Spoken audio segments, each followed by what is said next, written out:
Hello everyone, today we are going to learn basic Scratch tutorial how to move left and right. So you can go to events and use the when flag click.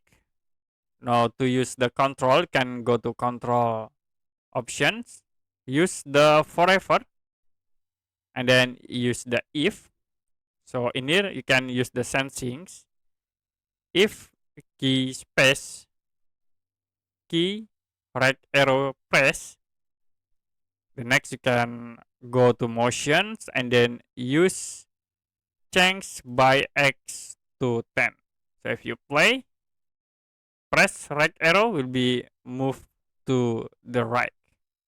And then to the left, you can set again, duplicate this code, and then change key left arrow and change by -10. And you can play, you can move to the left and then move to the right. So that's it for basic Scratch tutorial how to move left and right.